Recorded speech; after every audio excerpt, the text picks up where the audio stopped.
माननीय अध्यक्ष महोदय, खरं म्हणजे आज बोलणं कुठून सुरू करावं असा एक प्रश्न माझ्या मनात निर्माण झालाय। एक प्रचंड वादळ मनामध्ये तयार झालेलं आहे, कारण आज सभागृहामध्ये ज्या शोक प्रस्तावासाठी आपण सर्व लोक एकत्रित आहोत, कधीच कल्पना केली नव्हती की अशा प्रकारचा शोक प्रस्ताव हा आपल्याला या ठिकाणी त्याच्यावर व्यक्त व्हावं लागेल। खरं म्हणजे सहज बाजूला नजर गेली तर नेहमीच खुर्चीत दादा असायचे आणि सभागृहामध्ये तर सुरुवातीपासून तर रात्री उशिरापर्यंत कितीही काळ सभागृह चाललं तरी आपल्या जागी बसलेले दादा हे आपल्याला या ठिकाणी पाहायला मिळायचे।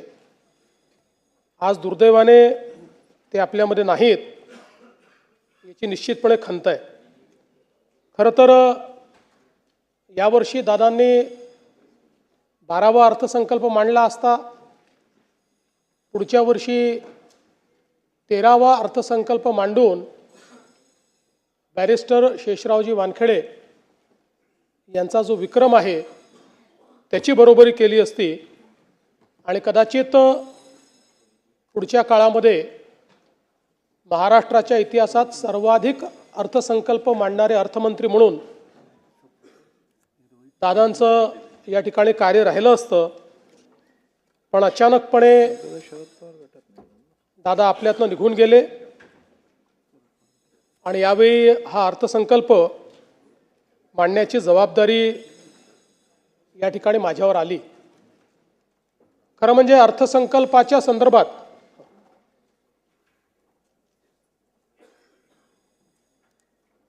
आपल्या सर्वांनाच कल्पना आहे की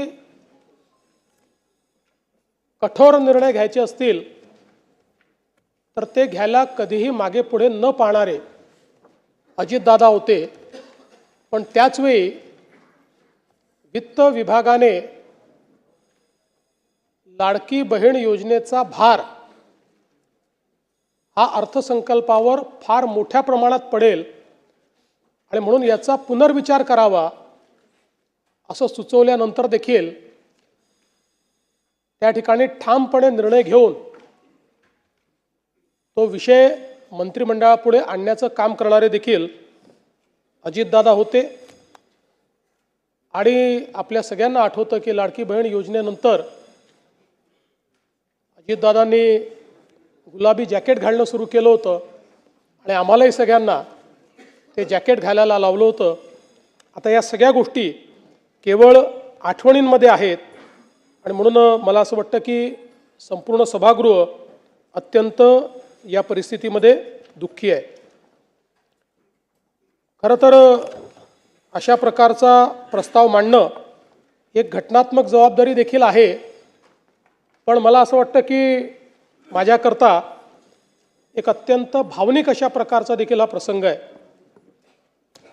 महाकवी भास यांचं एक नाटक आहे स्वप्न वासवदत्त, आपल्याला माहिती आहे, त्यातला एक संस्कृत श्लोक आहे, काष्ट गतो ही पावका काय दहती मित्र शोकस्तु हृदयमस्तीच दहती।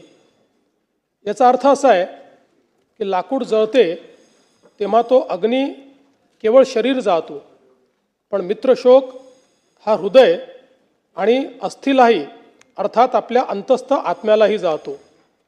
अजितदादांसारख्या एका सच्च्या मित्राचा सहप्रवासाचा असा मृत्यू होणं ही खरं म्हणजे केवळ राजकीय हानी नाही तर आपल्या सर्वांच्याच अंतःकरणाला प्रचंड वेदना देणारी अशा प्रकारची बाब आहे।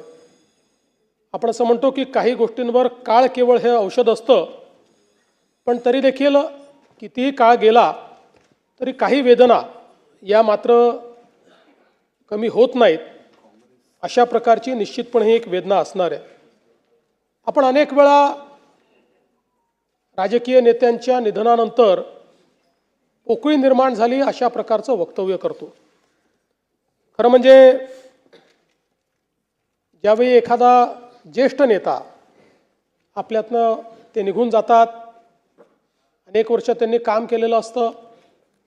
त्यावेळी त्यांच्या निधनाने त्यांची कमतरता जाणवते, ती पोकळी नसते.